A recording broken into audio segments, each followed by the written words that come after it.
it's kind of funny, right? In the timelines, like we were definitely hardcore tracing it as of Endgame, and we've Yep. basically seen in slow motion the entire fall and talked about the trajectory forever. And it's only now that like it seems to be everybody's sort of realizing what's going on.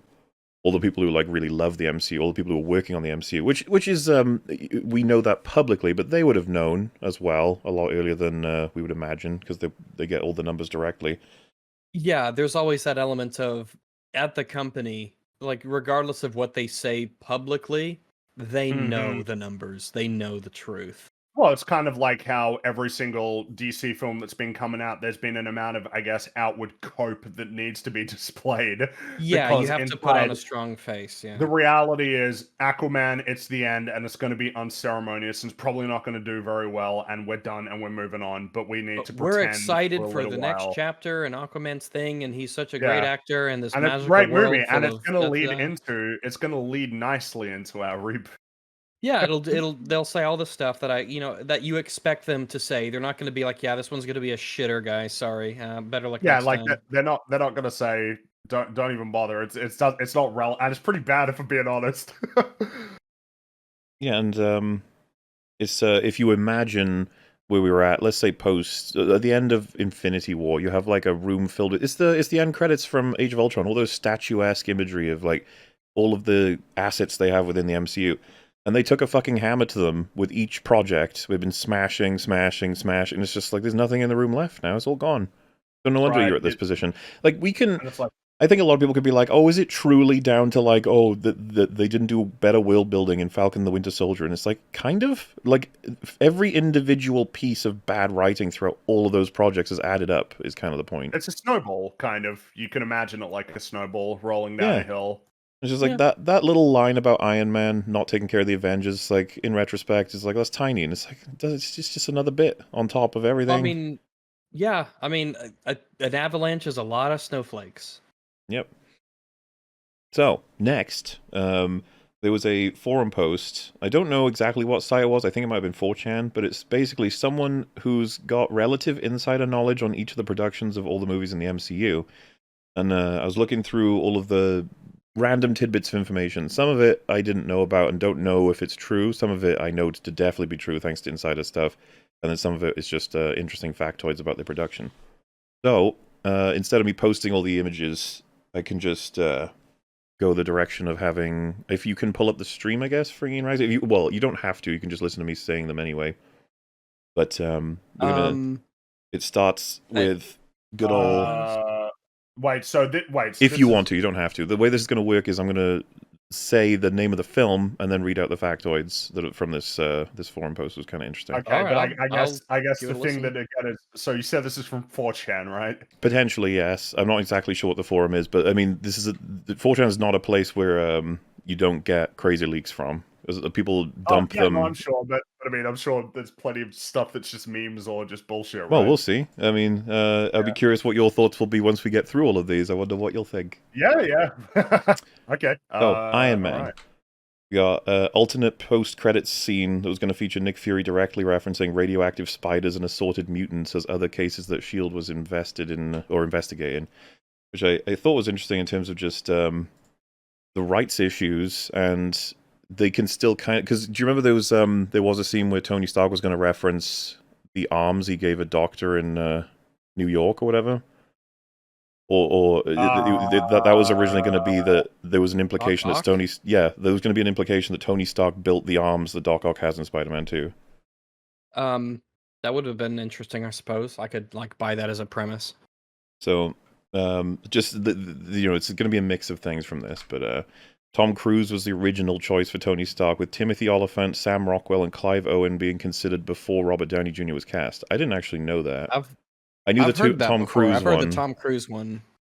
I was thinking about, like, it's so crazy because in retrospect, Robert Downey Jr. is just it just seems like the easy best choice, but apparently he was a fifth choice. Interesting. The movie was filmed mostly without a script, with actors improvising most of their dialogue, which is stuff everyone knows. Production was so chaotic that the cast and producers expected the movie to be a disaster until test screenings were overwhelmingly positive. Again, it's kind of the thing we were talking about earlier, this sort of you could have like a damaged and difficult production, but it leads to something everyone loves, and then it's in retrospect look like a scrappy and sort of big attempt to get a thing going and moving with lots of creative energy. But when the thing produces something bad, it's like seen as soulless, which I'm not saying is not true, because I'm pretty sure it is, right? Like the production behind She-Hulk, I'm sure people were like happy when filming it. Probably. I mean, maybe they were all miserable. What with the VFX and The VFX people are always going to be miserable from what we can gather. VFX is other people's problem, not the people who are showing up on set. Is the point that he's making? Yeah, maybe. Yeah, Yeah, the I actors could see probably it. had a good Maybe. time because Yeah, I bet it's- the actors would be. Yeah. yeah. So all right, over to Hulk. Norton demanded to rewrite the script, but most of his contributions were rejected, and he frequently clashed with director Luis Leterrier and the producers, which is pretty commonly known. He was a fan of The Wire and added a subplot about a man played by Michael K. Williams who reaches out to the Hulk during the Battle of Harlem. The subplot was almost entirely cut and Williams' role reduced to a cameo. And this made me think about like Edward Norton's power when he was creating Incredible Hulk. I wonder if he did have a pretty big amount of power, but he still overstepped. You know what I mean? Yeah, maybe. Because this is all sort of DNA of the issues in the MCU. There's loads of controversial and difficult things. Like it's all in, or a lot of it is mentioned in the Reign of the MCU book. Right? Yeah. Because they never had like a... It's almost sold as though the Phase 1 and 2 times were like super smooth, peaceful, and wonderful, and that they nailed it because they planned it all, and it's like, no. No, absolutely not. Norton also added an extended comedic sequence where Banner interacts with a computer geek at his old laboratory. Seth Rogen, Jonah Hill, and Jason Segel were considered before Martin Starr was cast, and the scene was heavily trimmed. I don't even remember this. I don't remember this either. And I've seen that movie, I believe, twice, maybe 3 times. Early drafts feature Rick Jones as Banner's companion, but Norton disliked the character and wrote him out. Again, I didn't realize he had that kind of power.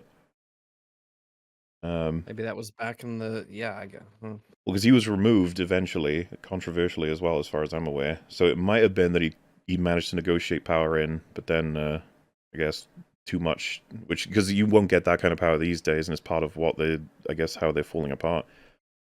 The movie originally featured Banner attempting suicide in the Arctic, but transforming into the Hulk and ended with S.H.I.E.L.D. finding a frozen Captain America after the Hulk had accidentally unearthed him. Doesn't that sound shit? That does sound shit. The question is, do I believe that as an Do I actual even believe thing? this? Yeah. Well, that's the thing. There's a couple of combos in here of things that actually are definitely true. But this would be, if it were true, it would be very shit. And maybe that's why it was cut, theoretically, or at least changed. Maybe. It could have been an idea that they were tossing around. I mean, it's kind of... that seems like in the same vein as the Iron Man Doc Ock thing, but I see like that one Oh, wait. working, People in chat saying this it did one- happen. It's real. It's even online. You can find it. I didn't even know this was a thing. Oh, Okay. interesting. Okay. Yeah, there's apparently a deleted scene that was released. That sucks. Oh, wow. I wouldn't want that. No. I guess it's good it's deleted. There you go. Early cuts feature Hulk decapitating Abomination, which changed due to negative reception at test screenings. Say that one more time? Early cuts featured Hulk decapitating Abomination, which was changed due to negative reception at test screenings. Oh, okay. Yeah, I could see that being, especially with its depiction, it might be, but That's like to me, that's like super dependent on what selection of people you have. Because I could totally see an audience like. Imagine a lot of people saying like, "Wait, you get to see Hulk rip off like Abomination's head?" Yeah, I can see people saying that's fucking badass. You know. They might not want to. They might, because this is still pretty early on, so maybe they don't want to set up expectations for that kind of violence and imagery. Also, yes, Yeah. that would be Tim Roth dead at that point. We wouldn't get to see him in Well, She-Hulk. and then Oh we would see him no. in She-Hulk, exactly. So, really. Ray Stevenson was considered for Emil Blonsky before Tim Roth was cast. Well, Ray Stevenson Abomination could have been kind of cool. But the thing is, I don't know. That character's not exactly been treated well in the MCU at all anyway. Nope. Yeah, you could join the club. Tobey Maguire would originally cameo as Peter Parker bumping into Banner at Empire State University, but Sony rejected the idea. Oh well. Okay. It's just sort of funny things that probably happen all the time. Hulk would originally be the main villain of the Avengers, hence the ending where Banner flashes a sinister smile as he begins to transform again.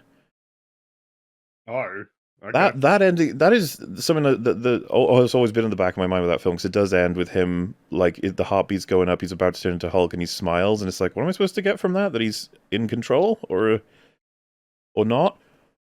So, yeah, apparently that was going to lead into him being the Avengers bad guy, or at least, I think it was controlled by Loki, or something like that, which is kind of, some of that bleeds into the actual Avengers script. Iron Man 2, the movie would originally launch Phase 2, but it was rushed into production to capitalize on the success of the first film. Jon Favreau planned to adapt Demon in a Bottle, but the studio felt it was too dark and replaced Stark's alcoholism with the palladium poisoning. That's hard to know whether or not that would have been a good decision. Iron Man 2 is known as one of the worst films of the let's say Phase 1 and 2, I guess, but you know, at this point, it's not exactly that bad compared to how bad it gets. Not anymore compared to where we're at now. Early cuts featured Stark striking Pepper in a drunken rage, which was cut as it made him too unsympathetic. Yeah, that would have. That's difficult. That's a bit. Yeah, that's. You'd have to. I don't know. I don't want to see that. The only way you could get that to work is making him very drunk and her saying something like really, really rough. But even then, yeah, that's not going to work for audiences too well. Well, I mean, like, think about at the beginning of Doctor Strange 1, him and his relationship with what was his name? Rachel. Like, that was, yeah, sure. Rachel. But like they, like, you know, he was pretty mean to her. He was a real jerk, but he was going through, you know, a really rough time. So, like, I think that was a decent job at. Yeah, he didn't punch her, which is, if he did, he would have been like, holy shit. I'll punch you with my fucked up hands. Like slaps at it, sort of. like a shitty little kind of slap. I can only hit you so hard. And then even more surgeries. Said that, I can only hit you so hard. First thing I do when I get my hands fixed is punch your lights out. Early cuts featured sexual tension between Stark and Black Widow, which was cut because it undermined Stark's relationship with Pepper, which is interesting, because I guess they mean more than is there, because there is a few references to that. But it's basically stopped as soon as she's Black Widow, or at least revealed, sort of thing. Terrence Howard dropped out due to salary disputes, which was replaced by Don Cheadle. Producer Ike Perlmutter claimed audiences wouldn't notice because all blacks look alike. What?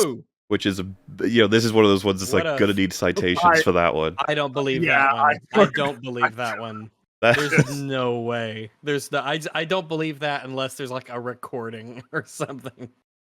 Because I just don't believe that. Yeah, I don't know if there's any corroboration for this from anyone else, but like that's crazy.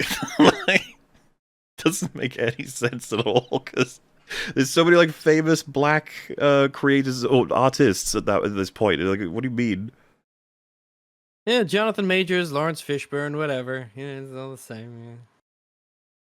But people in chat saying there are other sources that say this was true, not just like there's other places this is from. Mickey Rourke created an elaborate backstory for Vanko, but most of these scenes were cut. Rourke was displeased and swore never to work with Marvel again. That's one of the ones that's more commonly known.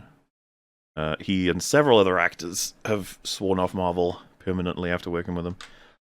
The cast improvised most of the dialogue again. Favreau was unhappy with the movie due to the rush production and declined to direct Iron Man 3. And yet you came back for Star Wars. Yeah, came back for Star Wars and The Lion King. Thanks, bro. Well, isn't the picture painted so clearly that it's like, I can't work with you guys, don't let people create. And then eventually was like, well, I know what it means to work with you, and I guess I'll do it. It's like, ooh. Do it, yeah.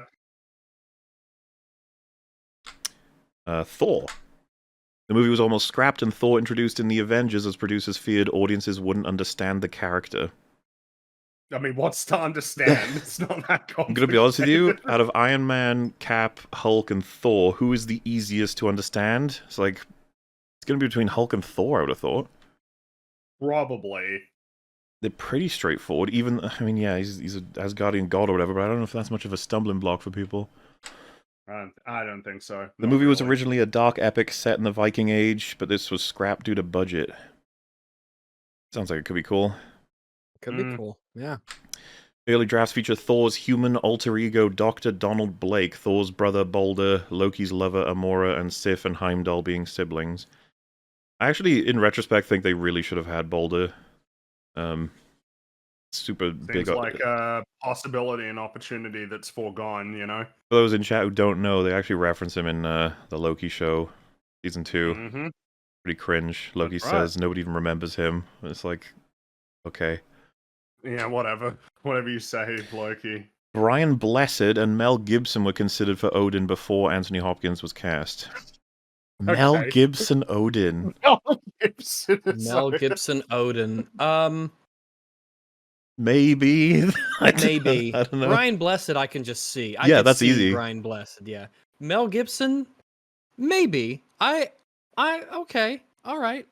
I'm not gonna say no, but I mean Anthony Hopkins. If I'm picking between these three, I know who I'm picking. Alexander Townsend was originally cast as Fandral, but was fired after showing up drunk on the first day of filming. Chris Pratt and Zachary Levi were considered to replace him before Josh Dallas was cast. Oh, showing up drunk on a set. Yeah, those I'm skeptical of like those kinds of claims because you never know, but maybe. Yeah, all of these are contextless claims, but a lot of them come from sources that apparently people in chat are vaguely aware of anyway. Captain America. Channing Tatum, Alexander Skarsgård, Garrett Hedlund, Scott Eastwood, Scott Porter, Mike Vogel, Michael Cassidy, Chase Crowford, Chad Michael Murray, Patrick John Fluger, Robert Buckley, Derek Thiele, Ryan McPartland, Teddy Sears, Ryan... Is that Philippi? That is his name, isn't it? Philippi? I think so. Or is it Philippe? I think it's Philippi. Wilson, Bethel, Jensen Ackles, John Krasinski, Wyatt Russell, Chris Pratt, and Sebastian Stan were all considered for Steve Rogers before Chris Evans was cast. That must have been fucking insane to figure out who was supposed to get that role. You have that. I feel like a lot of people could be like Captain America. Though I'm glad Chris Pratt is the one we got. Oh yeah, I really like him as Cap. Yeah, I'm glad Chris Pratt. Yeah, I'm Absolutely, really glad he's Captain America. Evans declined the role twice due to 9-picture contract offered by the studio before agreeing once it was reduced to 6. I think that one is basically like definitely true. I think I remember seeing something about that recently. The Avengers. The original script featured S.H.I.E.L.D. assembling the Avengers to fight Hulk, who'd been brainwashed by Loki before they joined forces to defend Earth from Loki and Frost Giants. Very different. Seems like it could be real because it's like a retooling of stuff that we I could buy that. Yeah. Early cuts feature Thor reviving Iron Man with lightning after Iron Man falls from the wormhole. Robert Downey Jr. and Mark Ruffalo ad-libbed the Hulk roaring to awaken Iron Man. I think if Thor revived Tony Stark with a lightning bolt, we would be like, what the fuck? Like, it's not healthy. Yeah. Joaquin Phoenix was approached for Bruce Banner before Mark Ruffalo was cast. Man. What a different timeline that would have been if that's true. He's another actor that I imagine if they actually signed him on, he wouldn't let them... No, he would have fought harder for the role. Iron Man 3. Maya Hansen would originally be the villain, but Ike Perlmutter didn't believe a female villain would sell toys and changed it to Aldrich Killian. Yeah, I suppose maybe. Well, the irony with that is just that Aldrich Killian sucks, and I don't think anybody bought his toys. Or maybe one or two people, I don't know. Yeah, how many people were eager for those toys?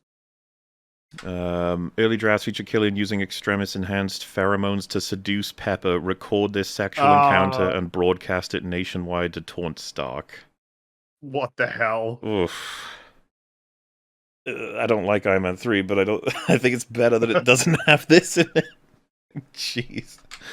Iron Man 3 was the last movie in Robert Downey Jr.'s original full-picture contract and was written as a definitive end for Stark should he not renegotiate to return in further installments. I suppose that makes the ending a little more... Like, it makes it make more sense. Makes more sense, because I was so confused when I saw that in the theater. I'm like, wait, is it over? Is that it for Iron Man? I still, even as a... I guess if you have to create an ending that's open-ended, but also an ending, it's like, that's why it looks that way, but like, I didn't like that even knowing that. It's so fucking strange. No, I don't like it either. Thor: The Dark World. Patty Jenkins was originally directing the movie on Natalie Portman's recommendation. She later dropped out due to creative differences, and Alan Taylor was hired, leading Portman to almost drop out in protest. Production was troubled with multiple script rewrites and frequent conflicts between Taylor and the producers. Which is, that's pretty well known. Well known. Patty Jenkins would have made it, and I'm sure it would have been great. Yeah. Ella would originally... Man, isn't it crazy how quickly she went from, like, being able to do whatever she wanted to...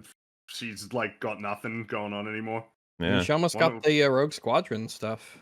Yep. Hela would originally be the villain, but Ike Perlmutter didn't believe a female villain would sell toys and changed it to Malekith. Wait, okay, so is this stuff from that book? Because I'm definitely seeing like summaries of that book, the new one that came out that included this sort of stuff. Some of this stuff I'm aware of before the book even came out, so... Okay, right. But some of it could very much be from the book. I just remember I read a summary of some important like factoids from the book, and I definitely remember seeing a couple of these sorts of things. The thing I find funny again is that Malekith, he sucks. Nobody likes Malekith. Nobody remembers Malekith. Nobody bought Malekith. He was the toys. villain from Thor 2? Thor 2, yeah. Yes. The fact that you even know that means that you know better than the majority of people. Yeah, I'm almost proud of you. And even saying then, that. I was kind of so-so on it. I've seen that film once when it came out. But I guess I just remember it for some reason.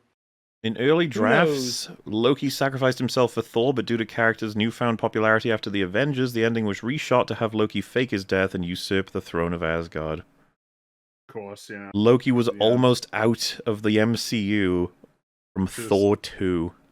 Wow, That's we wouldn't have crazy to think had... about. Yeah, that is wild. And look at him go now. Motherfucker Look at him is go the most now, important whoever character that in the whole is. universe. Yeah. Early drafts feature Malekith seeking revenge for a murder of his family at the hands of Thor's grandfather, Bor, but the concept was scrapped. Christopher Eccleston was displeased and swore to never work with Marvel again. Thor's grandfather's name is Bor? Apparently. Okay. I'm not as familiar with Norse stuff. Early cuts feature Thor's rivalry with his warmongering cousin Tyr, the commander of the Asgardian Royal Guard, played by Clive Standen. Most of his scenes were cut. Yeah, I mean, there's so much they could have obviously explored on the Norse side of shit, but the MCU was only ever playing with it slightly. It was never... Yeah. It was never terrible, but it's like... Benedict Cumberbatch and Mads Mikkelsen were considered for Malekith before Eccleston was cast. Ugh, imagine Cumberbatch being Malekith. And then that's it for him. That's it, yeah. What if I they feel still like brought him back as Doctor Strange? Well, I Like, mean, whatever. they brought... no one remembers him. No one remembers Malekith. I think they did that right. Gemma Chan played someone in Captain Marvel, but then they decided, wait, that's stupid. Let's get her for something else, and then she got Eternals, which, you know, I don't know if that's up or down in terms of moving up the totem pole. Winter Soldier. Early drafts feature Phil Coulson as the Hydra Mole before he was killed in Avengers. Wow. Yeah. Imagine Phil Coulson turning out to be evil after all this. It's like, fucking hell. And it's so funny because they would have written that while Avengers was going on. They've been like, oh, never mind. He's dead. Yep. Early drafts feature... I wonder how often that actually happens in the writer's room now. Why don't we get, what is that, Malekith? Why don't we bring him in? He's like, he's dead, sir. Did you watch the movie? He's like, no. The what? I don't watch these movies. Nobody does. Early drafts feature Arnim Zola escaping from the bunker in a robotic body before it explodes. Okay. I'm picturing him like going like a Terminator body. Just he has that like epic jump as the bunker explodes. Yeah, and then he's like, technically not a super soldier. God, they were desperate to keep bringing back Zola. He was in the Agent Carter show as well. Oh. Guardians of the Galaxy. Nicole Perlman wrote the first draft of the script, which featured Richard Rider becoming Nova and joining forces with Star-Lord to form the Guardians of the Galaxy and defend Xandar from Ronan the Accuser. Gunn rewrote Perlman's script and attempted to get solo credit despite keeping many of Perlman's ideas, such as Star-Lord's love for 80s music, leading to a lengthy WGA arbitration that saw them both credited for story and solely Gunn for the script. Interesting. That's interesting. I did not know about that, if that's true. Well, I guess if there was litigation that was reported on. Presumably it's true if it's got that, yeah. Perlmutter believed that the movie would flop, and its failure would allow them to better control Kevin Feige. He was also against having a soundtrack of 70s, 80s classics. It is really funny, because, I remember, I think I watched, like, a video that was like, yeah, so Phase 2 is going to have Guardians of the Galaxy, and I was like, what is that? Guardians of the Galaxy? I almost want to be fair to Perlmutter with this and be like, listen, this was an actual, like, what the hell? Not the soundtrack part. I feel like you're safe on that one. No, just the fact that it even exists. Because I remember it was Amanda Seyfried said that she got offered Gamora, but she turned it down because she didn't want to be part of what she thought could be Marvel's first failure, like the MCU's first failure. Mm-hmm. Which is interesting. What a different timeline. What's I think the most interesting thing is if it's true that if Guardians had failed, it's Perlmutter versus Feige, which I've heard before. That seems to be. I've heard about that. Yeah, that they were fighting for control of Marvel Studios, basically. Civil War is where Perlmutter is ousted, essentially, right? Yeah, as I understand it, anyway. Early cuts feature Gamora reluctantly killing Nebula during the Battle of Xandar. Wow, that's a. So no Nebula. No Nebula, which she's super important with a bunch of future stuff. Oh well, she was one of the better characters for a while there. Yeah.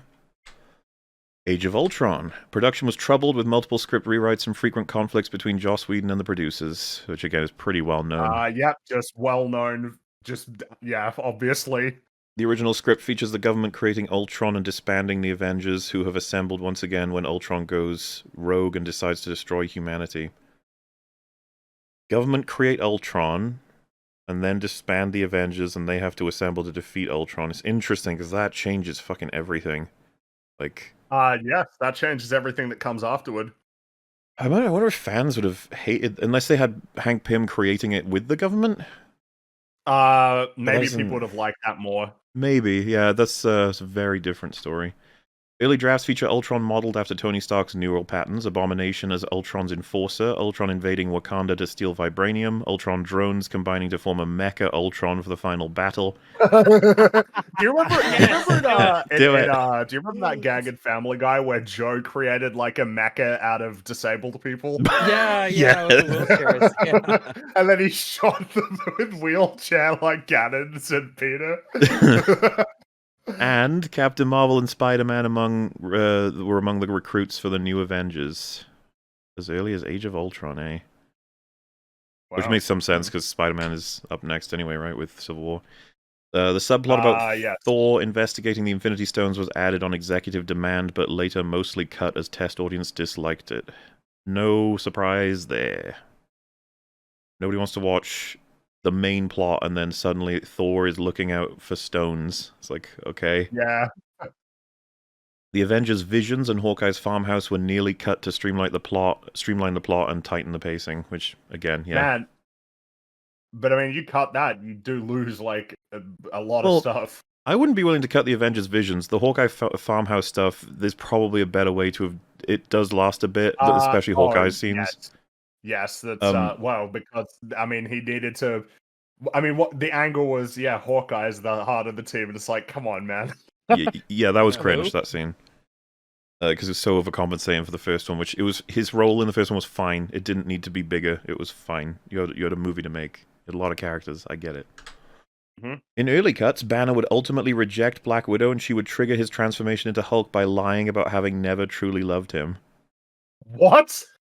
That feels like something that you'd have to work long and hard to get me to buy. I'm glad they changed it, because that sucks, I think. Whose idea was that? Don't know.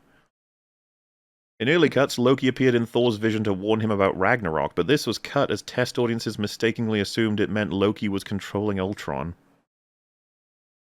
What? Okay. I don't even know how you'd make that mistake.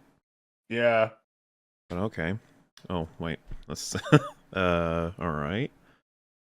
So now, we're up to Civil War. Getting through this timeline quick. Early drafts feature a larger role for Spider-Man and a smaller role for Black Panther. When the deal between Marvel Studios and Sony Pictures initially fell through, Black Panther's role was expanded. Marvel and Sony later reached an agreement, and Spider-Man was reinserted in a smaller role. I find that super interesting because Black Panther is super important to Civil War. Like, yes, the story in there is really quite a good character too. Yeah, and I like the amount that was used for both of them.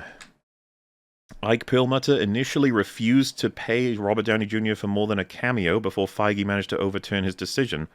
During the period where Iron Man was unavailable, the Russos created an alternate third act centered on Baron Zemo searching for a biological weapon, the Mad Bomb, which compels people into murderous rampages. The Civil War was going to be very different at certain stages. Yeah, I mean, we've heard the comic book version. Yep. So. Perlmutter initially refused to have Captain America and Iron Man fight and demanded that they join forces against Zemo and the Hydra super soldiers in the end, leading to a conflict with Feige that ended with Marvel Studios splitting off from Marvel Entertainment and Perlmutter being reassigned to the television department while Feige gained complete control over the movies. There it is. It's the big split, which is interesting because the fight between Cap and Iron Man in Civil War is fucking great, and it's coming in because of it's a reaction to Batman vs Superman, right? A little bit. They need something that can compete with it, and it's like, yeah, the Civil War storyline is getting pulled and pushed all over the place by different people, and I guess something snapped and they had to make a decision. Perlmutter also demanded that Giant Man be removed from the script for being too silly. The Russos created an alternate version of the airport scene where Scarlet Witch telekinetically blows up the underground pipeline to create a diversion for Captain America and Winter Soldier to escape before Feige overturned Perlmutter's decision. I don't know why I think Giant Man's too silly. Yeah, I'm not sure why I think that at all. Yeah, never came across to me as silly. I'm pretty sure fans like love reasonable that part. use of his powers or his abilities. You know, one of the favorite moments of that film for a lot of people. Early cuts featured an alternative opening where Zemo obtains the notebook with Bucky's trigger phrases by killing attendants of an underground auction for Hydra assets with poison gas, which sounds fine. It's probably good work. Doctor Strange. Early cuts feature a darker tone that was poorly received by test audiences, leading to reshoots to add more humor. Oh, cool. Thanks. How many times have we heard that? It's such a common thing of it was cool and then test audiences didn't like it. Yeah. So they made it lamer. Have we ever heard that a movie was too funny and they had, or like too goofy? I don't know. I'm not sure if I've ever seen a thing. Maybe tonally is the closest you can get to that. Like people felt like it was poorly, like the tone was off. Well, yeah, that's why I said goofy, right? Like as a test audience ever said, like, nah, you need to make this more serious. I don't know. Because I always hear about them saying you need to make it more funny. Yeah, exactly. It's only ever it's too dark, it's too serious, and it's be more funny. Early cuts feature a subplot about Strange's sister, Donna, who falls into a frozen lake while they're playing together and drowns despite his attempts to save her, motivating Strange to study medicine. Lulu Wilson played Donna, but all of her scenes were cut. Would have benefited. It would have benefited MOM to have that stay in the film. Yeah, felt like he pulled it out of his ass. He's like, "This is a story about my daughter that motivated me to want to save people." Like, oh, his sister, you mean? Oh, sorry, yeah, his sister. Benedict Cumberbatch initially declined the role of Stephen Strange due to scheduling conflicts. Mads Mikkelsen, Joaquin Phoenix, Jared Leto, Jake Gyllenhaal, Tom Hardy, Colin Farrell, Ethan Hawke, Jack Huston, Oscar Isaac, Keanu Reeves, Matthew McConaughey, Ewan McGregor, Justin Theroux, and Ryan Gosling were all considered. Wow, all right. What a selection. I'm curious about a Mads Mikkelsen Doctor Strange, man. That would have been... the multiverses of all the different actors we could have gotten for these characters, that would have been wild.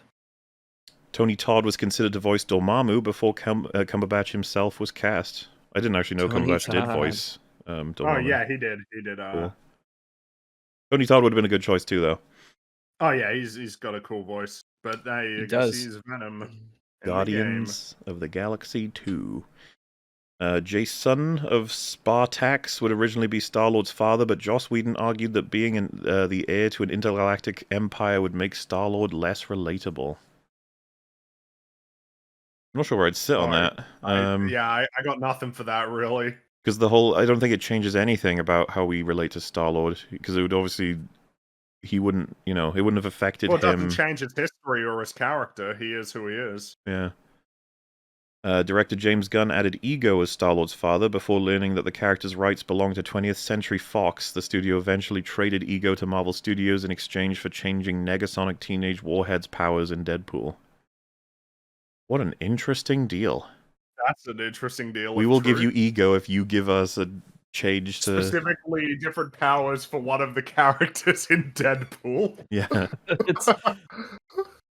Ike Perlmutter was against Ego being the villain as he believed audiences wouldn't accept Kurt Russell in such a role.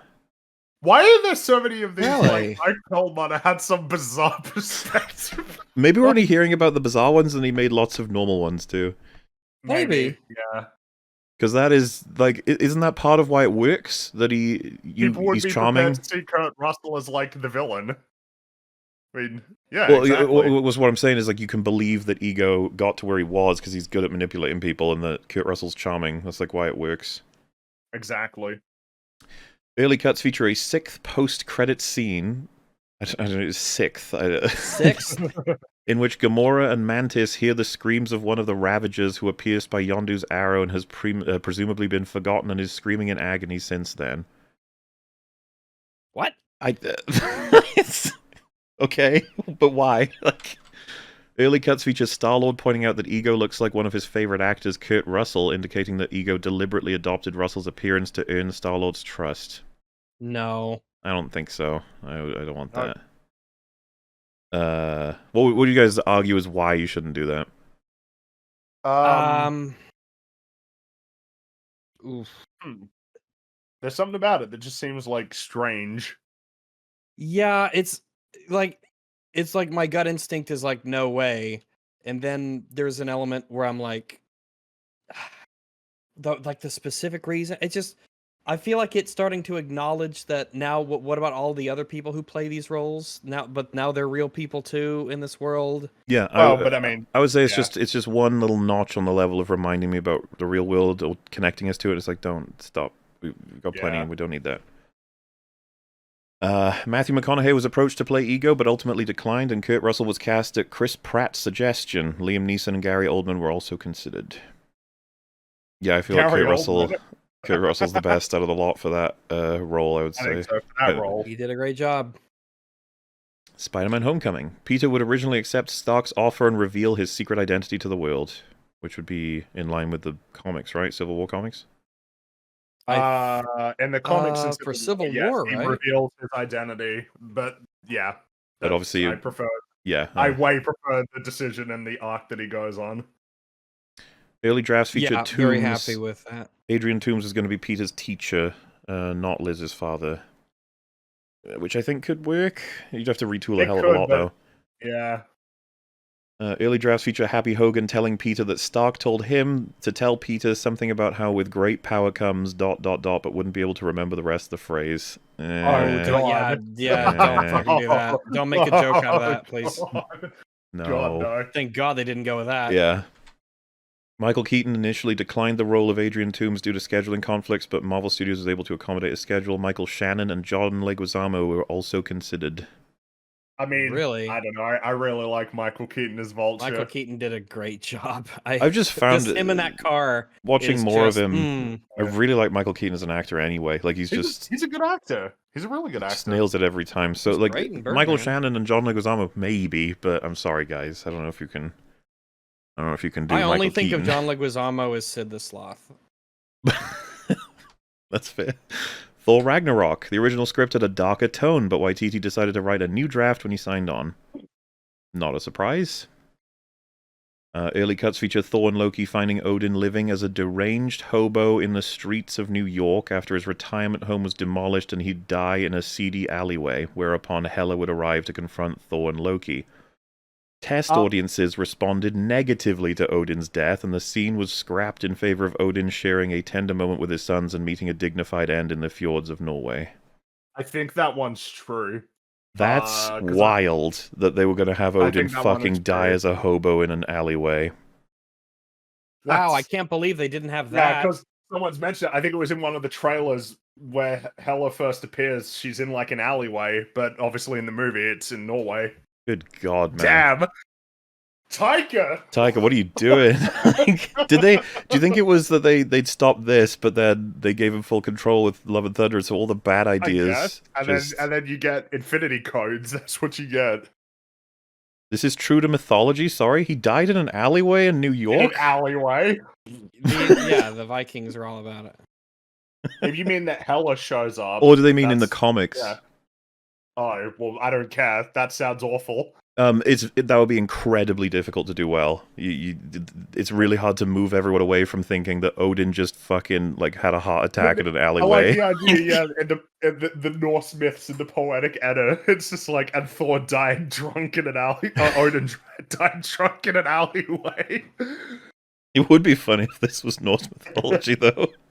They were very predictive. You know, if they were predicting shit like that, I'd be like, damn, maybe there's something to it. So this is the interesting part. Anthony Hopkins originally declined to return due to poor experiences filming Thor: The Dark World, but was won over by Waititi's unconventional approach for the project. Oh, I guess he probably liked the idea of playing goofy. Odin, maybe, yeah. Because I will say, obviously, that's one of my favorite jokes in all of the MCU is Anthony Hopkins playing Loki playing Odin. Shit. Yeah, so fucking funny. I Hilarious. could buy that he was tempted by that, and they were like, that's essentially like half the role already. Like the other half is saying goodbye. You don't have to show up much. Black Panther. Coogler wanted to use Kraven in the movie, but couldn't because the character's rights belong to Sony. Yeah, well, I mean, yeah. Some of these are short because the factoids were rather like meh in terms of just stuff we know. Infinity War. Valkyrie would lead half the Asgardians to safety during Thanos' attack. I mean, it is an odd thing, right? Of like, because it was kind of something that was looming. It's like, wait, where are the other? Where is she? Where's it's kind of awful to think about the Asgardians because their world has just been ravaged over and over again. Their population just, scattered and destroyed over and over again, and then their fate is to just be made fun of in Love and Thunder. Yeah, I hate it. Yeah. Iron Man would wear Doctor Strange's cloak of levitation, and Doctor Strange would wear Iron Man's armor to fight Ebony Maw aboard the Q ship. Yeah, I don't know about that. I'm not sure. It depends on the context for how that would have worked, because obviously the nanotech can form around anybody. There's a way this could function, but I don't know. It seems a little too slapdash. Yeah, you'd have to.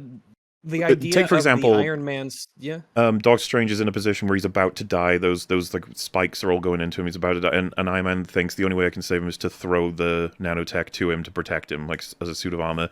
And then Iron Man's fucked, and Ebony Maw's about to kill him, and then the cloak goes over to Iron Man and saves him. Like there's something. I was like, you can maybe make it work temporarily, but it's gonna be pretty forced. Maybe they do something where he puts the Iron Man suit on someone else so that they think it's him. That's another kind of way you could do something, yeah. Yeah, and it's like because they can do the voice changing thing. He could do that no problem, and then the suit opens up, and oh shit, it's Doctor Strange. Well, and the real Tony Stark is doing something else. You know how they blow the hole, and then like maybe it's that I don't know, like he gets blasted out into space, so he's got to send the suit out to save him. Yeah, something like that. There are ways. It's just that we would all be like, okay, he wanted them to switch their. Yeah, I get it. Sorry.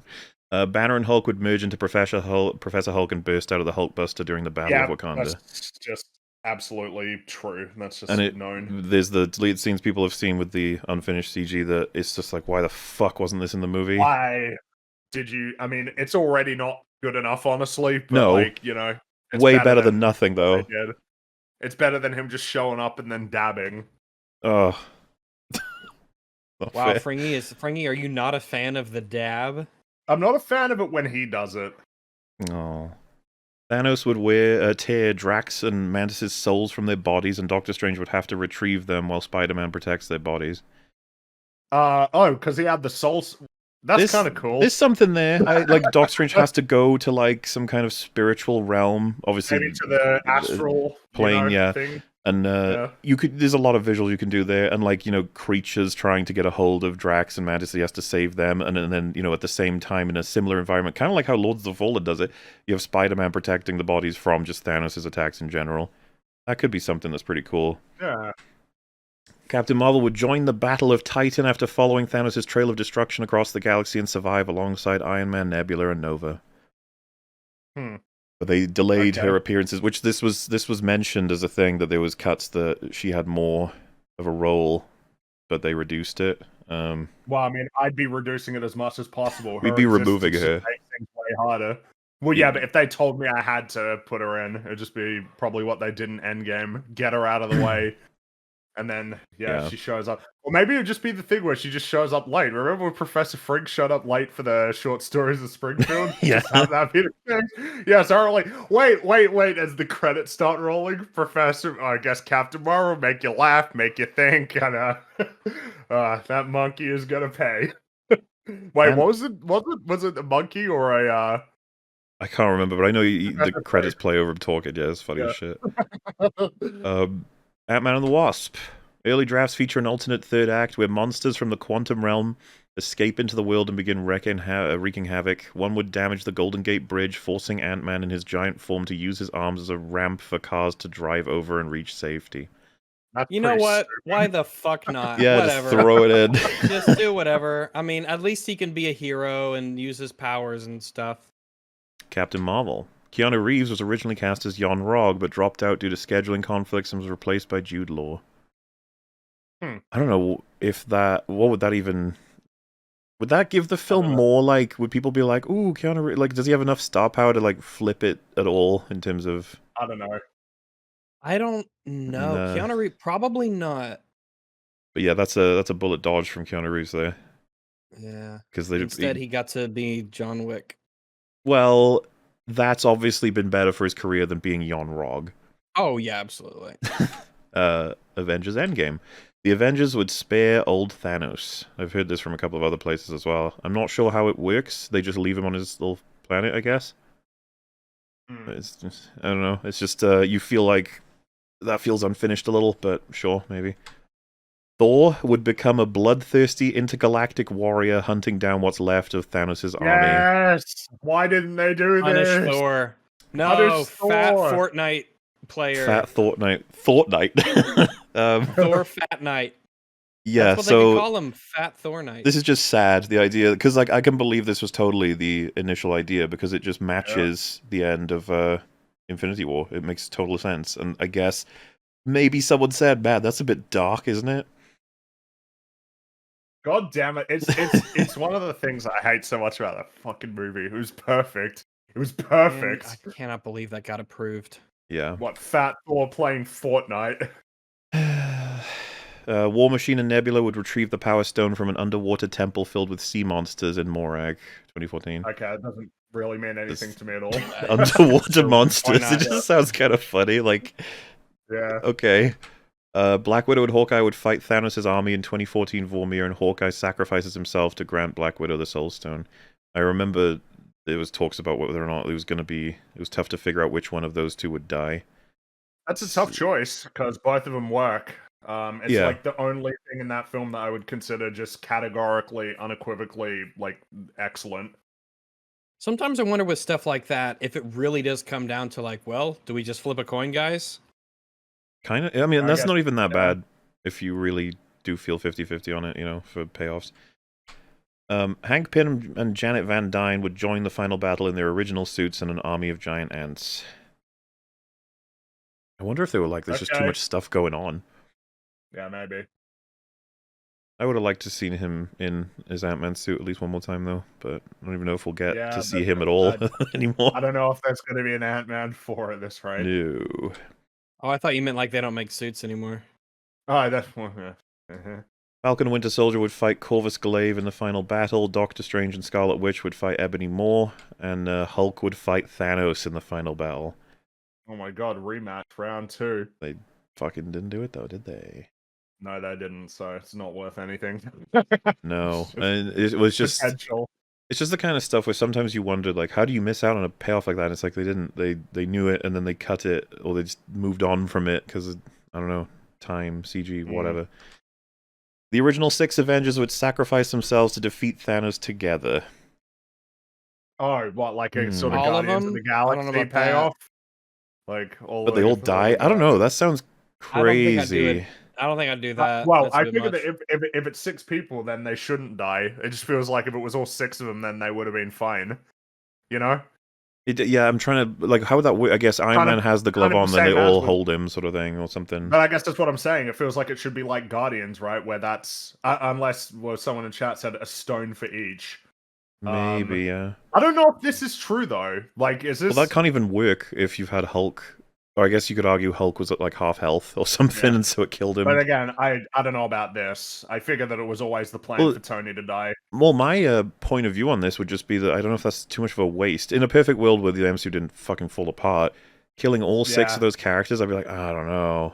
Just cutting off potential future stories. Business standpoint is like, oof. I don't know. Well, creative standpoint, there's so many stories to tell. I don't even necessarily think it's time for Tony Stark to die, you know, but like that one works. It's just that, you know, we're in a world where we can't get all of his stories. Far From Home. Early drafts feature the real Nick Fury and Maria Hill, but they were later changed into Talos and Soren masquerading as Fury and Hill to justify how Mysterio was able to deceive them. Which is kind of funny, because that was, I think when we saw it, I legit was like, oh, that makes more sense. Like, because Fury isn't stupid, but then with Secret Invasion, it was Talos that was the smart one, and Fury that's stupid. Right. Talos did everything. All of his accomplishments were Talos's. So it just goes to show the mindset has changed. WandaVision. The series would originally follow the Falcon and Winter Soldier, but was moved up as filming was further along when COVID started, which, yeah, we know that. The series would originally have 10 episodes. The final 2 episodes could not be finished due to the release change and were re-edited into 1 for release. Yeah, that's scans. Well, the further the show goes on, the more weird it gets in terms of just like clearly rushing whatever the hell's going on. The writers considered bringing back Aaron Taylor Johnson as Quicksilver before deciding to use Evan Peters as a gag. Well, yeah, and that was a stupid idea. That was one of the bigger hits to the overall reputation of the MCU, because people were like, you used him as a gag? And it's like, uh-oh. People thought it would be meaningful. It wasn't. Mm-hmm. Doctor Strange would originally be trying to contact Wanda through the WandaVision commercials. Oh, such a shame, because that would have been cool. Yeah. Oh, well. Can't be having him in there. The finale originally featured Doctor Strange meeting Wanda to set up Doctor Strange in the Multiverse of Madness, but this was cut when the movie was delayed to 2022. I mean, that's just like a logistics problem for the fucking narrative at that point. It's all screwed up. Black Widow. Early drafts featured appearances by Captain America, Iron Man, Hawkeye, and Nick Fury. Oh, wow. Probably would have helped the film. You know, people would be like, ooh.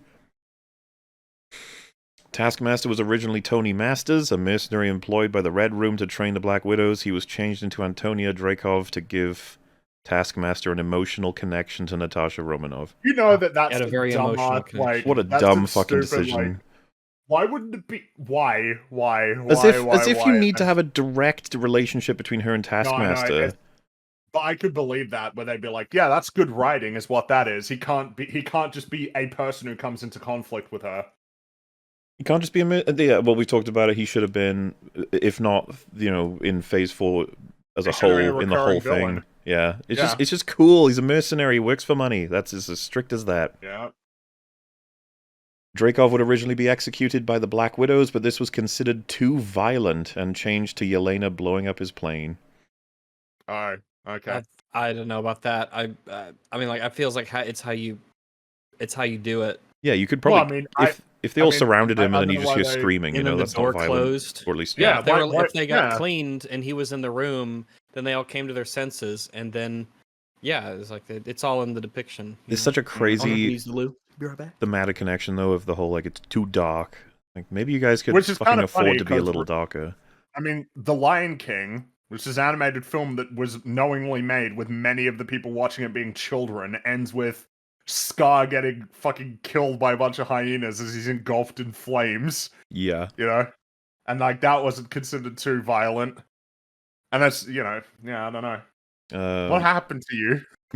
This is a great question. What happened? Falcon the Winter Soldier. The series would originally have 8 episodes and precede WandaVision, which changed due to COVID pandemic. A storyline. 8 episodes? Jeez. Yeah. A storyline scrapped due to pandemic reportedly featured the Flag Smashers attempting to use a bioweapon to wipe out half of Earth's population.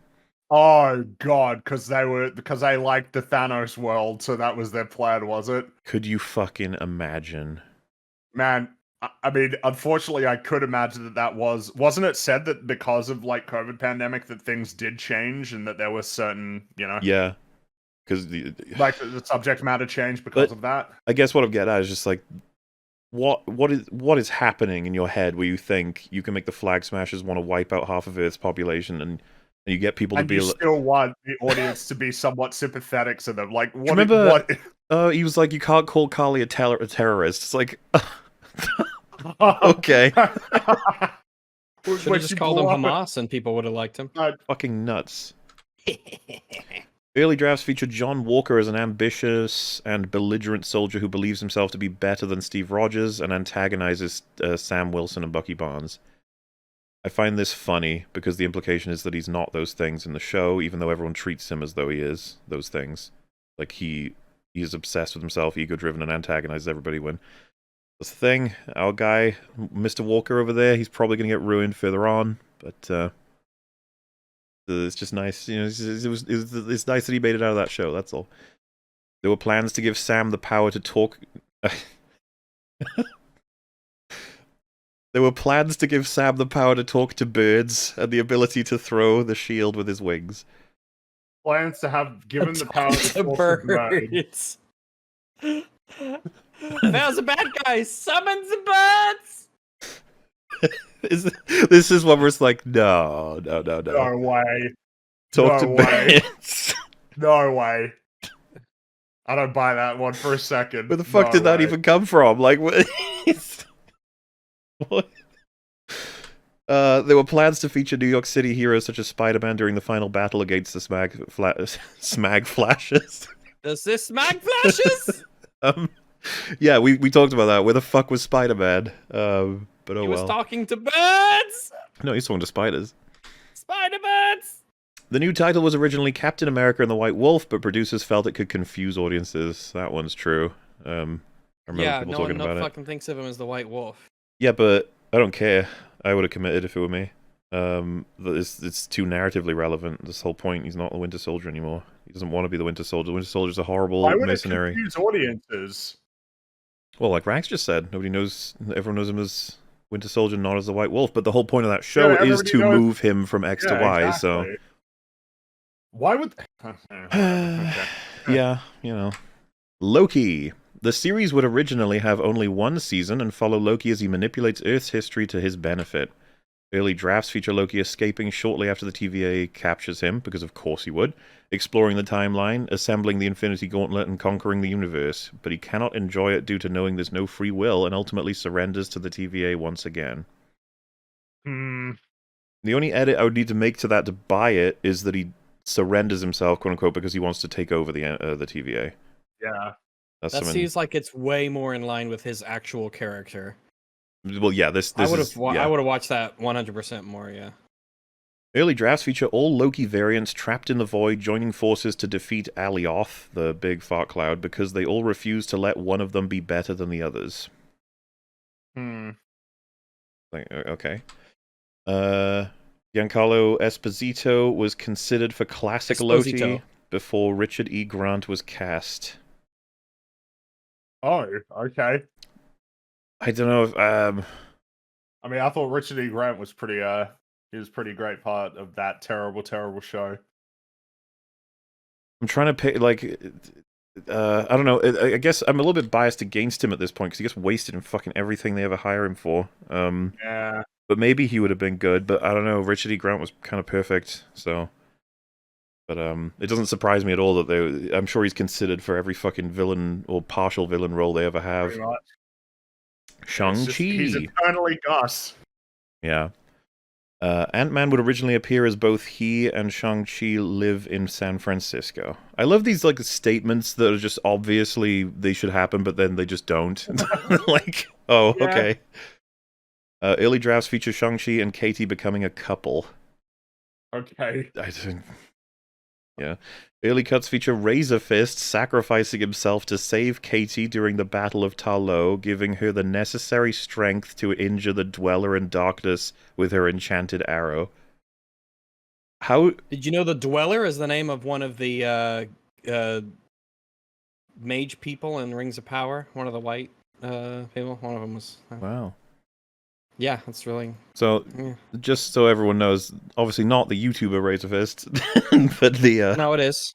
The character with the blade on his arm that's super cool. He sacrifices himself for Katie. Don't know why that would happen. And then that gives her the necessary strength to injure the big dragon thing. That movie wasn't fantastic. I'll just leave that there. Eternals. Early drafts featured a love triangle between Icarus, Circe, and Druig that led to Druig's departure. The actors improvised the romance between Druig and Makari. Unfortunately, Fringy literally just left. He's the only one that could actually acknowledge this, because me and Rags haven't seen Eternals. We've only heard his summary of it, so, alright.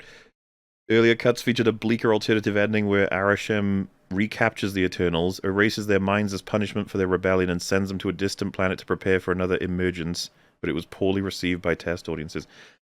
That one doesn't surprise me.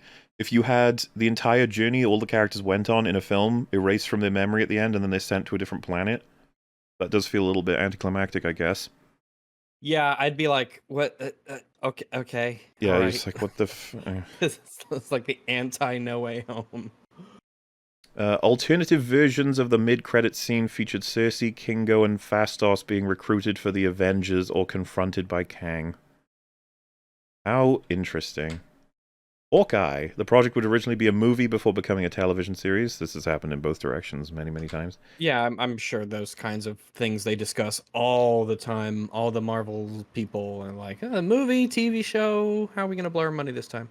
Early cuts feature an alternative mid-credit scene where Kingpin, blinded but alive after being shot by Maya, receives Ronin's sword as a warning from Barton not to threaten his family.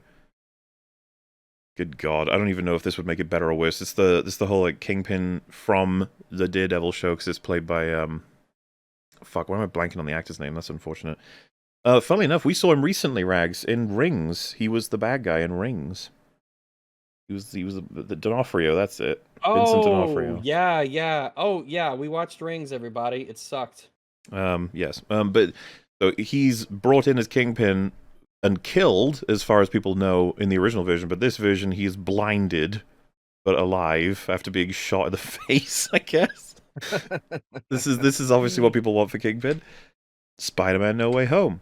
The original script featured Kirsten Dunst, Mary Jane Watson, Emma Stone's Gwen Stacy, both versions of Aunt May played by Rosemary Harris and Sally Field, and the original J. Jonah Jameson played by J.K. Simmons. Yep, I think this was all stuff people are aware of. They would have been playing with all kinds of keys with that film. Yep. You could get them all in. The original script featured 6 villains before Sony decided to save the Sinister Six for later. Dane DeHaan's Green Goblin, Paul Giamatti's Rhino, Michael Keaton's Vulture, Jake Gyllenhaal's Mysterio, and Kraven were considered for the 6th villain. Kraven, the Hunter. I mean, well, he's getting his own movie now. Everyone's very hyped for that. Who's going to be in the movie with him? Is he paired with a hero, or is he supposed to be like our actually, protagonist? Or? I feel like Free would be able to answer that question, because now I'm wondering, it's like, who's in the Kraven film, everybody? Is it any... It's not like Spider-Man or Venom, right? Is nobody? Unfortunately, due to... No, I can't say it. Never mind. Fringy, who's in the Kraven film? Anybody we know, or is it just Kraven? Russell Crowe. Oh, no, well, like Russell characters. Russell Craven and Calypso, I think, and wow. I think Chameleon. Well, all right.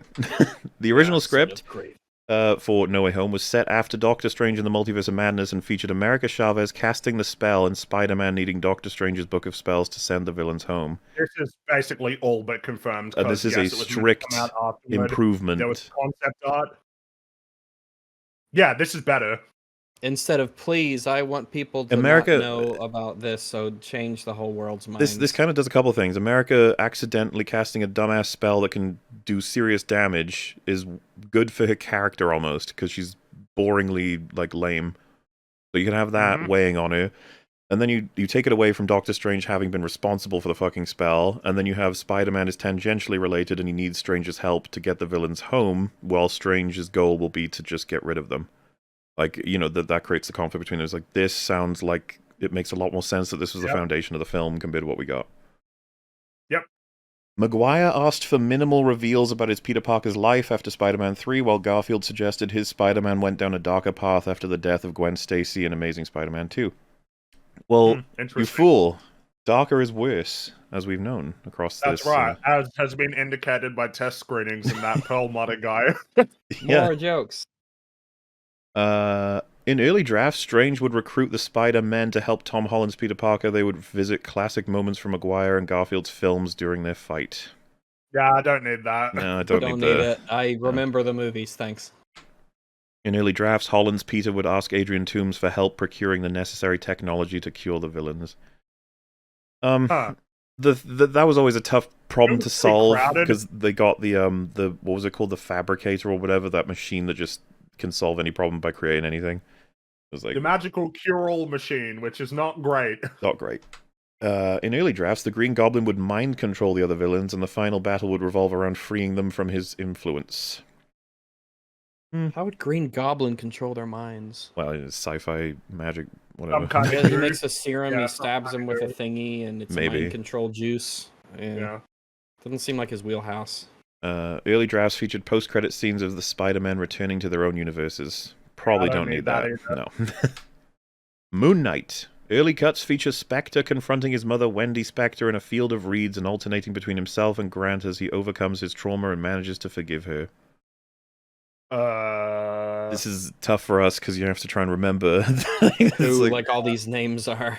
Whether or not that would, because it was his mother's abuse that traumatized him, right?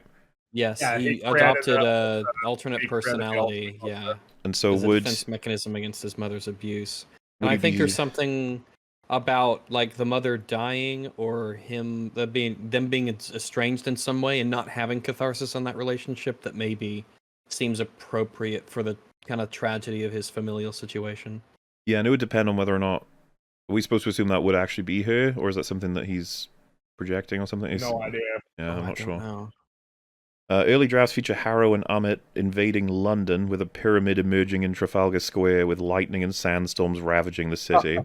Well, you know. Okay, yeah. God, I can totally believe that's true. So, well, look at what they put in the actual show. Yeah. Look, a pyramid right in Trafalgar Square. Isn't that incredible? Wow. They had a kaiju fight at Giza. In the pyramids. Yeah. MOM time. Scott Derrickson would direct, but dropped out due to scheduling conflicts. Mike Flanagan and Jennifer Kent were considered to replace him before Sam Raimi was hired. Oh, wow. See, the fact that Mike Flanagan would have replaced, it's like, yeah, but you would have been... It would have been Marvel, though. Yeah, I don't know what that looks like, because I wonder want to know what it looks like. Yeah, because it depends on what port. Yeah, I would have loved to have seen the difference, because we could even see by like looking at Mike Flanagan and Sam Raimi's differences, which things were set in stone, like the things they both have.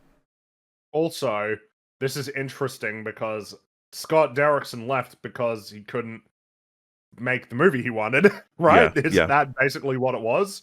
I feel like Flanagan's the kind of person to be like, let me make what I want to fucking make or I'm leaving.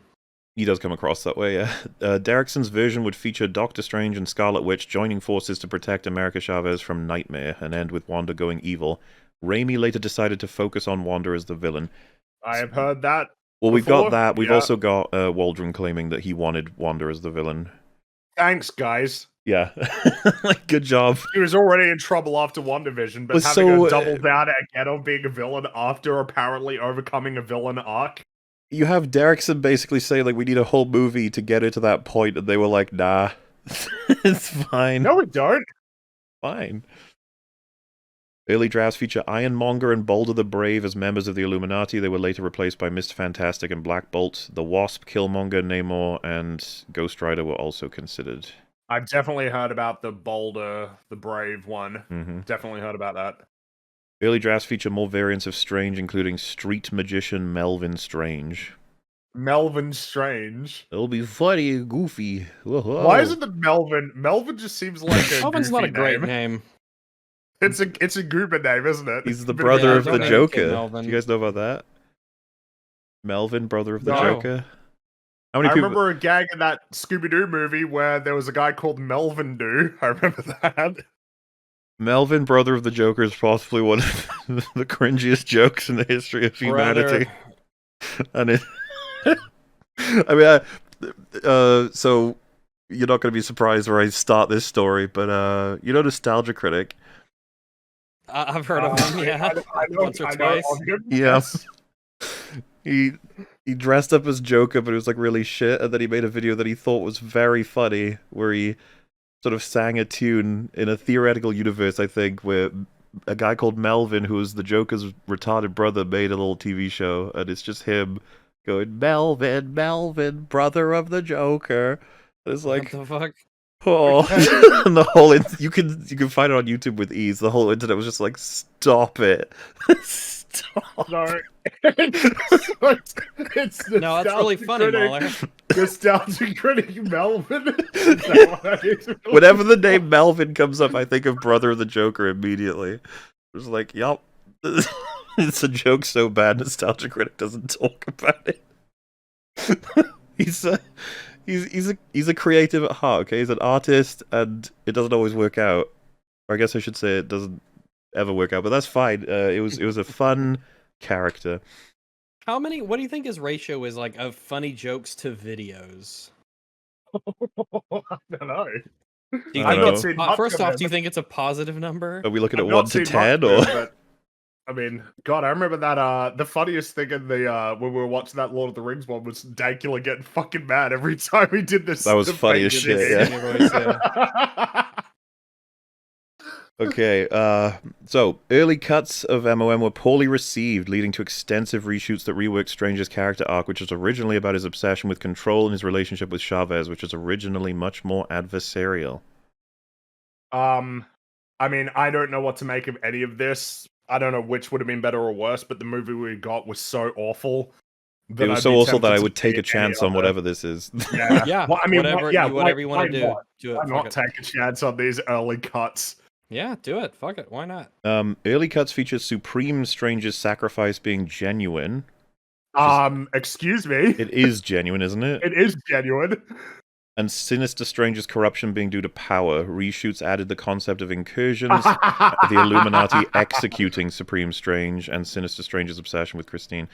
Wow! So what a good they made idea him an that incel. was. He wasn't always an incel. He wasn't always an incel. And is the implication that Supreme Strange would have died doing something, but in the new version he was killed by his friends? Yes.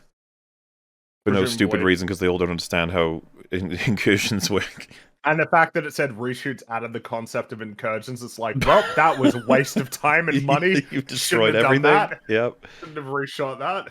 Early cuts begin with Earth 616 Baron Mordo confronting Wanda, who decapitates him and later presents the head to Strange. That one is, we know that's true. Definitely true. Yeah. And that, not to say that I don't What a terrible idea.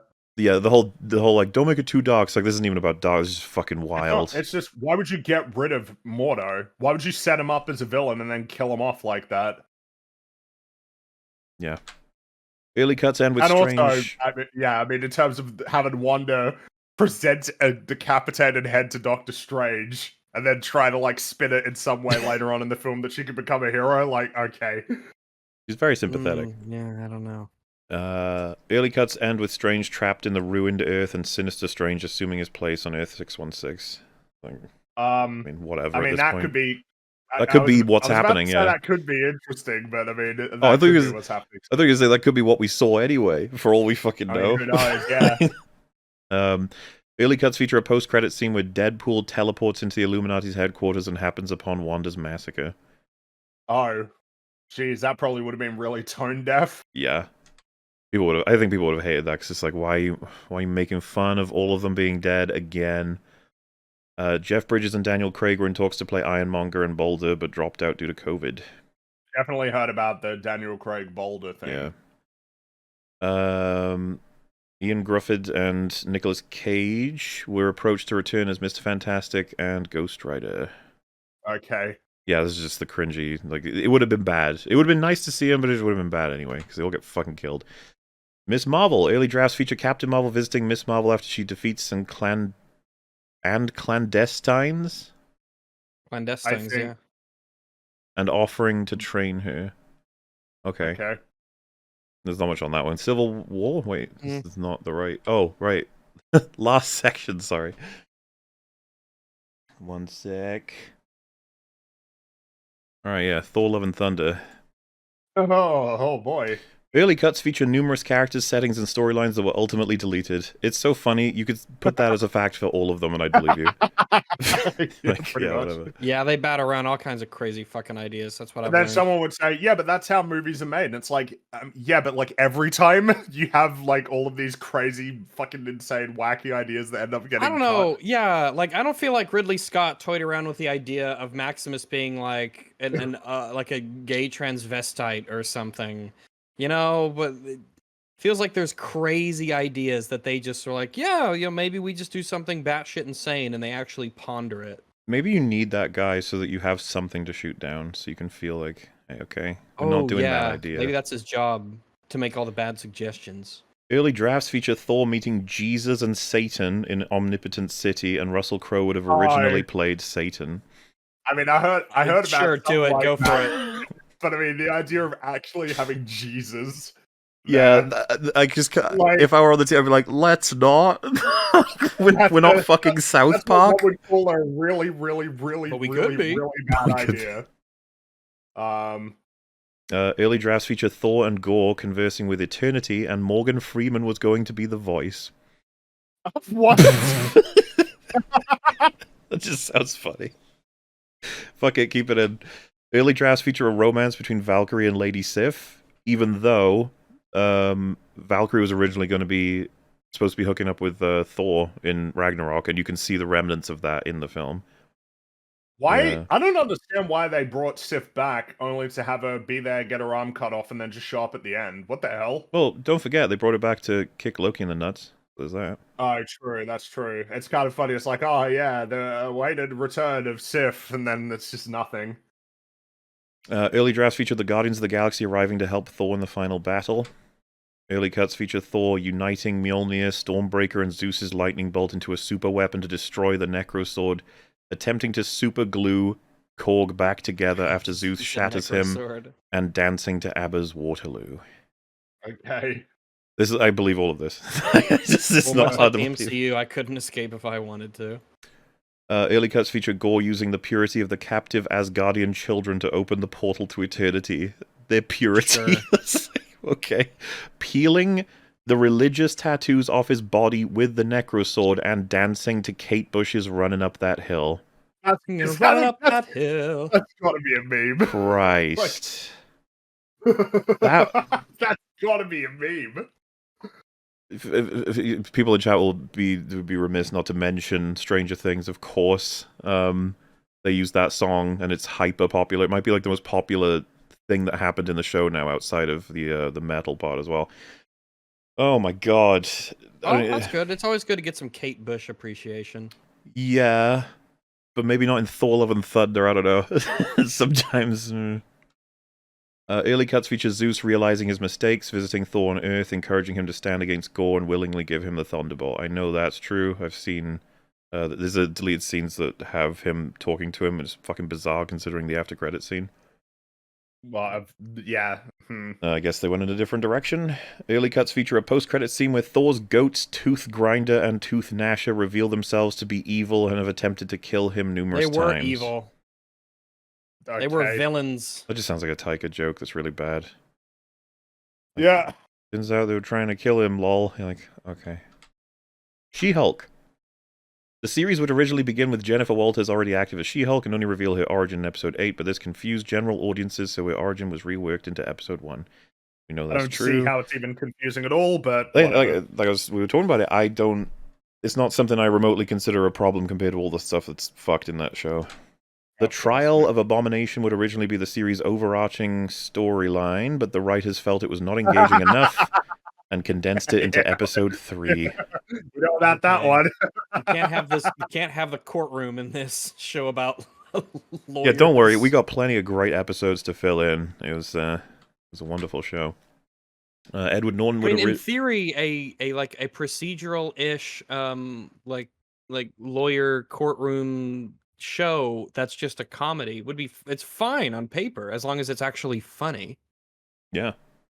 Edward Norton would originally appear during Jennifer's encounter with Kevin and complain about being recast, but this was scrapped before Nolan was even approached. Norton, sorry.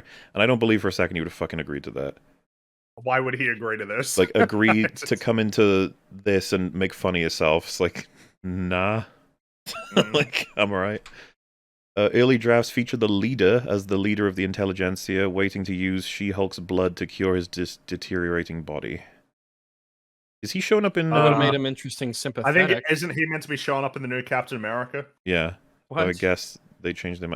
Oh, for Rags, the leader is a character from the comics, and he's kind of foreshadowed, or at least shown... I thought you were talking about, like, the bro character who injected himself with. No, he would have replaced him. He's sort of set up in Incredible Hulk, right? It's the guy who has... Yeah. That's right. So we'll be seeing him again. Black Panther 2. Shuri was always the principal choice to become Black Panther, but Nakia, Okoye, and M'Baku were also considered. Man, if they'd made Okoye the new Black Panther, people would be like, what the fuck? His bodyguard is the new Black Panther? Okay. Early drafts did not feature the death of Queen Ramonda and Riri Williams becoming Ironheart. Because the Queen's death was weird and confusing. It was weird, and she drowned inside of like a tower after saving someone from drowning. That's weird. It's weird. That movie was weird, and it was long and boring, and it sucked balls. And as for Riri Williams becoming Ironheart, it's like, yeah, to me they were just rushing it. They were like, get her into the suit, get it going. We can then make because isn't her show finished? Like it's ready to go. It's finished, but it's not coming out anytime soon. I don't think. Makes you think. Early drafts feature Namor addressing the ecological impact of the celestial Tiamat emerging from the ocean. No, we don't reference that. We don't reference that. No, yeah. I'm sorry. Yeah, why would we do that? Who's he going to be complaining to? It's not like it's Earth's fault. The EPA. I mean, it's just... it's the Celestials' fault, and that has nothing to do with Earth. He's specifically mad at, like, the fucking president. He's like, you gotta do something about that. It's like, Early drafts. I like how it says addressing the ecological impact. What, you mean him gonna blow up Earth? That was what was gonna happen if he didn't get stopped. Yeah. Do you remember in Aquaman where his response was putting trash onto like the beaches of countries and stuff? Yeah, that's right. Ocean Master made giant tidal waves that went all across and almost certainly killed many, many, many people. Oh, yeah. Remember when Aquaman killed all of the crab people who were on his side? Yeah, he killed John Rice Davies' crab. He killed all the crabs that were on his side. They were no one gave a fuck. No one gave a shit. And I wonder how much collateral damage he's going to be causing in this new one. Also, Reese, not Rise. You'll get there one day. Early drafts feature John Rhys Davies. Reese. John Rhys Davies.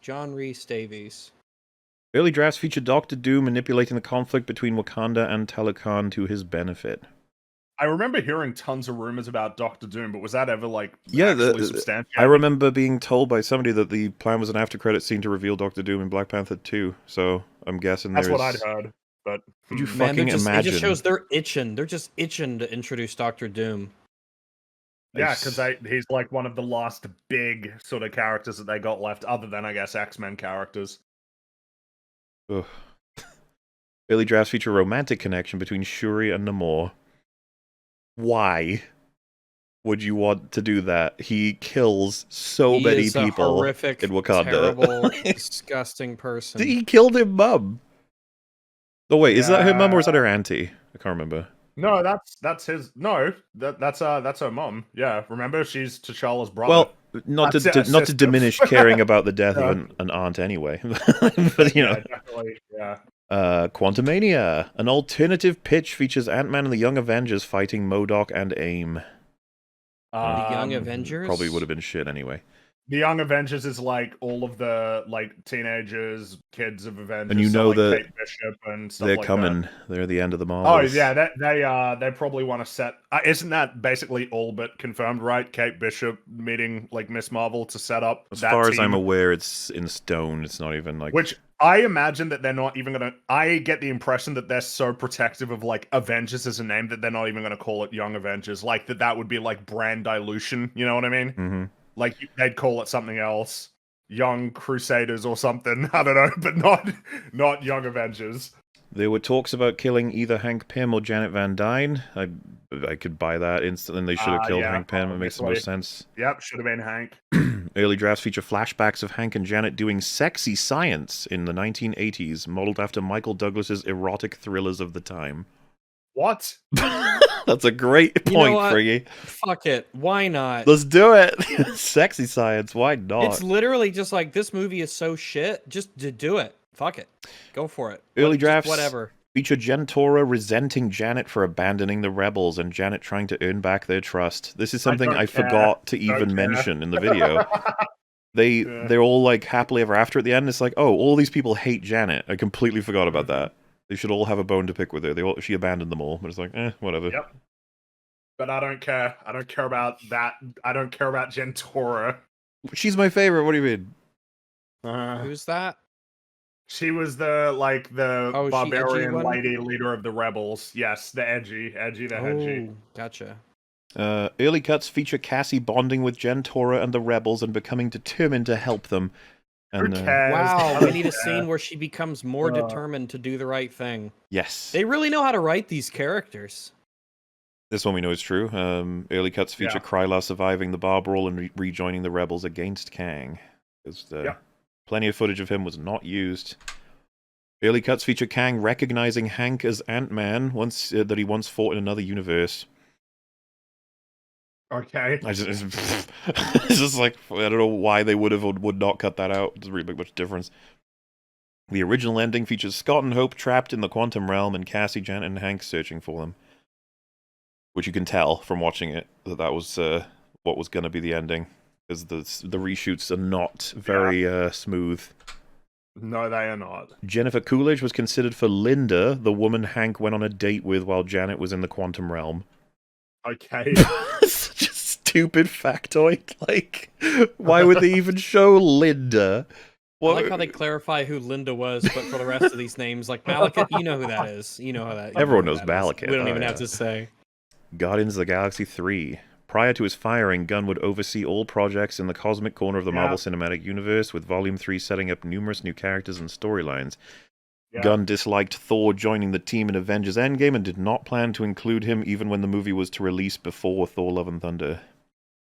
Well, I mean, we know that he didn't because he didn't like that, what's his name, got his helmet back for some reason either. Yeah, he was bitter about a lot of the things that happened when they were out of his control, I guess. So it's unfortunate. Even though, as we said at the time, there's plenty you can work with. You don't have to work against it. I gotta say, by the way, on the subject of the cosmic side, I find it incredibly lame. Like, the cosmic side of Marvel is so lame to me. Like, at least in terms of the movies. Everywhere is just like Earth. There's humans everywhere. There's not really many crazy, wacky-looking aliens. And I don't really expect anything to improve. I don't know. It looks like you don't even get like enough Star Trek aliens, which are like people with like it's interesting just people faces. Who are blue or green. It's just people, but they're blue or green, not like, you know, humanoid. They don't even have like makeup on, you know, to be like, you're clearly not human. But not like what you said in Star Trek, where it's a little bit more different. I don't know. I just find it super lame. I wish. I don't know. It's like the one thing that I always want is more aliens. Please, just more aliens. It's one of the things I want from Star Wars all the time. It's just more aliens and robots, less people, more aliens and robots.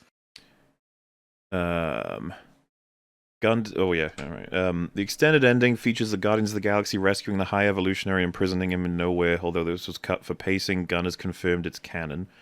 Well, that doesn't. Okay. If it's not in anything, then it doesn't. I got you can say what the fuck you want. I just don't care if it's in a movie. And these days, if it's in a movie, I don't care anyway. How did it not? Like, how can you say it's canon? There's no recognition of his body being moved. Exactly. There's no. I don't even think if you were to pause when we have the big sections of seeing all of the crowd, it's like, would you see him in there? I don't think so. I don't think you would. So no, he got blown up. So weird. Secret Invasion. Production was troubled with frequent conflicts between writers and producers and several script rewrites that caused the majority of the series to be entirely reshot. This is basically no shock at all. True. Obviously true. Emilia Clarke's character was originally Veranke, and she would usurp Gravik and depart for space with her loyalists, vowing revenge if Fury pursued her or them. Which I believe, because that's in Secret Invasion in the comics, that's like the Queen of the Skrulls, which Secret Invasion is not very much like the comic at all. So yeah, I totally could believe that this was true. I'll take that over her becoming the most powerful Avenger ever for some reason. Absolutely, yeah. And finally, Carmen Ejogo was originally cast as Priscilla Fury, but dropped out due to scheduling conflicts caused by the mass reshoots and was replaced by Charlene Woodard. I just find that fascinating that all of it is, all of the factoids about basically all of these projects is that they all just get dramatically reshot, which we know, but that's not normal. Like, why? Well, and it's incredibly expensive. That's money. If you shot it right the first time, that's money that you save. Reshoots is one thing. Reshooting a lot of it is one thing. It was like reshooting the fucking whole project to the point we practically have a new TV show. Well, I'm doing it all the time. Like, basically every project has significant reshoots. The only one that didn't have any was Guardians 3, right? Guardians 3 was the only one in, like, the last several years that didn't have any reshoots.